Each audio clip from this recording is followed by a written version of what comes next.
What's going on, you guys? Frost here, and I'm back with another guide. This time we'll be talking about Master Yi Jungle. The following subjects will be mentioned in this guide: champion description, abilities, leveling order, runes, masteries, the item build, and any after the jungle routes. If you want to go to a specific subject, you can click on it right now.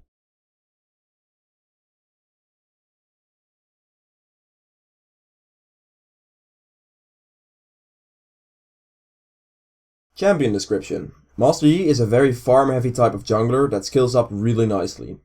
He is very good at split pushing because of his passive and the fact that he can 1v1 pretty much anyone. Also, he can use his W to cut down massive amount of incoming damage from the enemy team, so it's quite hard to focus him down unless you can stun lock him. Overall, if you like a farm heavy fast type of jungle style with a great late game potential, Master Yi is definitely the champion for you. Master Yi's abilities. His passive, Double Strike. After landing 3 basic attacks, Master Yi's next basic attack within 4 seconds strikes twice, dealing 50% of his AD in physical damage, which applies on hit effects and can critical strike. Also, Master Yi's dance speed increases with his movement speed, which is fun to use as a taunt. This is very straightforward passive, it just gives you an extra auto attack for free every 4 auto attacks. His first ability, Alpha Strike. Master Yi blinks to the target enemy and up to 3 consecutive nearest enemies, becoming untargetable in the process and dealing physical damage to each one of them.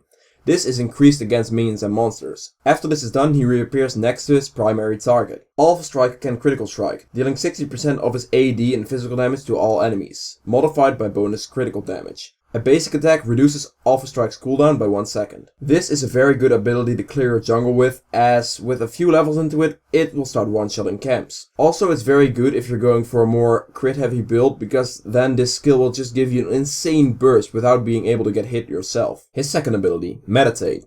Master Yi channels for up to 4 seconds, healing himself each second for an amount increased by 1% for every 1% of his missing health. While channeling, Master Yi reduces incoming damage and is halved against turrets. This skill is great for sustaining in your jungle and also to get a lot of health back in teamfights by simply going to the side when you're low and using this skill. It will pretty much give you half your health back. Also, the damage reduction can be very useful to block a massive amount of incoming damage, because at max rank this damage reduction goes up to 70%. His third ability, Wuju Style. Passively, Master Yi gains 10% of his AD as bonus attack damage, while Wuju Style is not on cooldown.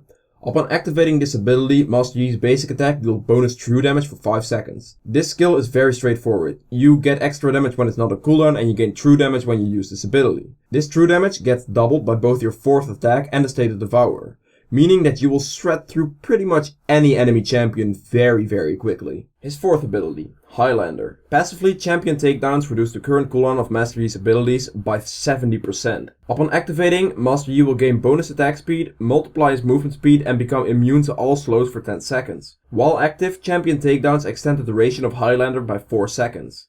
This cooldown reduction helps you a lot in getting all of your abilities back faster, especially when you combine it with the 40% cooldown reduction you have. It will basically mean little to no cooldown on all of your abilities. And the active is great for a lot of different things. You can use it to escape from people or to chase someone down. You can also use it to push turrets or get up objectives like Baron and Dragon faster. Basically, don't be conservative with this ability as it has a fairly low cooldown already and you will have it back fast. Leveling these abilities. On level 1 I take my Q simply because this is the main damage skill Yi has to clear his jungle.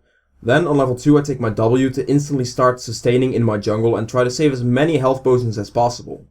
And then on level 3 I actually take another point into my Q simply because the more points you put into your Q, the faster your jungle clear will be early on. And on level 4 I'll take a point into my E to get that extra damage from it, as well as the true damage active of course. As far as maxing goes, I'll max my Q first, simply because it's your main damage skill when it comes to clearing your jungle. And it will also help you greatly in early skirmishes. Then I'll max my E second for the higher true damage, and once you get your State of Devourer, this damage will be doubled. And finally, I max my W last, because all you really need is 1 point into it in the early game to be able to sustain properly as it scales with missing health. And of course, you level your ult whenever possible. The runes. I take 9 flat 80 marks, 9 scaling armor seals, 9 scaling cooldown reduction glyphs and 3 attack speed quints. I take the flat 80 marks because this offers me the right amount of damage increase to be able to get through the early clear quite efficiently. Then I take 9 scaling armor seals because as Master Yi you actually have plenty of clear speed and sustain, so you don't have to go for flat armor seals. you might as well go with the scaling ones. Of course, if you don't have the scaling armor seals, the flat ones will do the trick as well. Then I take 9 scaling cooldown reduction glyphs to allow me to get the maximum of 40% cooldown reduction in later stages of the game. This pretty much means that your ult has little to no cooldown, and it's very nice for obvious reasons. And finally, I take 3 attack speed quints for the same reason as I take the 80 marks, a better clear time in the earlier game. The Masteries. I go for 21-9-0 on Mastery, mainly focusing on the cooldown reduction in offense to help me cap out that CDR in the later game. Also, get yourself some sustain and the spell and blade weaving, because you combine your auto attacks with your spells a lot. And in defense tree, I take the slow reduction, reduced damage from monsters, and increased health. Now, before you're like, why slow reduction? Mastery already has his ultimate, which he can be slowed in. Basically, I take it because it's really nice to have for the moments that you don't have your ultimate up. And also the other options aren't that good, since on Master Yi, health sustain is pretty useless because you already have the massive amount of built-in sustain. And the tiny amount of extra damage reduction wasn't higher than slow reduction on my priorities list.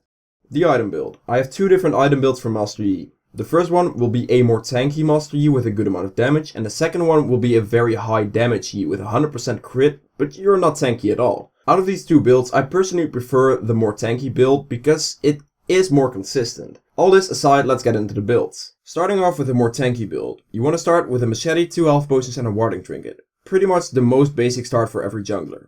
After your initial clear, you want to go back and buy yourself a skirmisher upgrade to your jungle item and a pair of regular boots.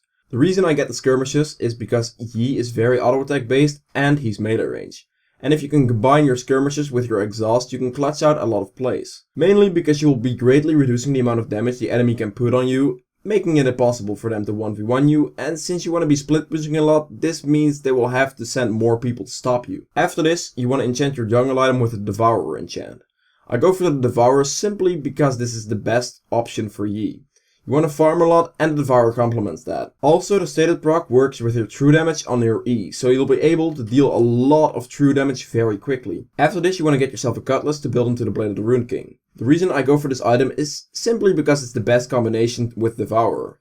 And it also helps you slowing the enemy down to get more attacks in. After this, I go for a pair of Ninja Tabbies. The reason I take these boots is because they simply reduce the most damage in the game. And since Yi can't be slowed, the only thing that can stop him will be hard CC. And most of the hard CC is dodgeable with his Q invulnerability. After Blade of the Rune King, you want to build into a Black Cleaver. I get this item to get my cooldown reduction to 40% and also get the armor pen, health and damage. After Cleaver, you want to build into a Titanic Hydra. This item also works with your stated Devourer, so it will proc more often. And the proc damage is pretty high with the amount of health you already built and that you are going to build with the next item.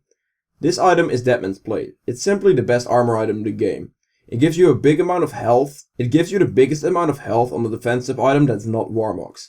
And it also gives you armor and mobility. What more do you want? Also for these last 2 items you can switch them around if you feel you're going to need an extra tankiness faster. Then for the more glass cannon build, you want to do the exact same stuff, but once you get to your boots you want to get yourself a pair of Berserker's Greaves instead. It offers you more auto attacks faster and will eventually help you crit more. After this you want to build into a Ghostblade. Ghostblade offers you crit chance, mobility, CDR and armor pen, and it's a sick combo with Blade of the Rune King. At this stage you want to get yourself an Infinity Edge, to up your crit and crit damage. Once you get this item your damage will go up a lot. Now you have the option to build a Lost Whisper, or you can build a Phantom Dancer. It mainly depends on how much armor the enemy team has.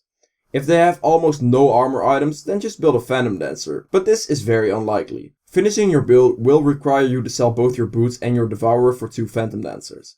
This will offer you 100% crit, and since crit also works with your Q, you will deal so much damage, it's not even real. The jungle routes. In the background you can see the jungle routes I do with Master Yi for both sides of the map. I do take E whilst clearing in these videos, but I only later realized that at second point into your Q actually helps you more. Also I get quite low in some situations since I use scaling armor seals and I try to save health potions. All this aside, I want to talk to you guys about how to team fight with Master Yi. Because this is probably the hardest part about him. What you need to do is wait for the teams to kind of split so you can never actually be the engager when it comes to a straight 5v1 situation. Even for a short period of time, because you will get focused down. Instead, you want to try to be split pushing most of the time, since this is the ideal situation for you because you're able to win 2v1s and even 3v1s if you're fed enough. You can of course stay with your team, but then your goal is to stay back more and actually wait for your team to engage. and then try to pick someone of the enemy carries off. Also, when it comes to split pushing, don't be afraid to just use your ultimate to get the turret faster, since with the amount of CDR you build, it's going to be up very quickly. And clearing a turret in like 5 seconds can be very surprising to a team, and will generally result in you getting more turrets because they can't react properly. But if they do send people to go and deal with you, you can just use the remaining time of your ult to sprint away from the situation. This is the same principle if you're going for the Ghost Blade route. Thank you guys so much for watching this video. If you've enjoyed it or learned anything from it, please remember to hit the like button below and share it with your friends. If you want to see more guides like this and also other types of videos league related, then be sure to hit the subscribe button. And I'll see you guys next time. Bye!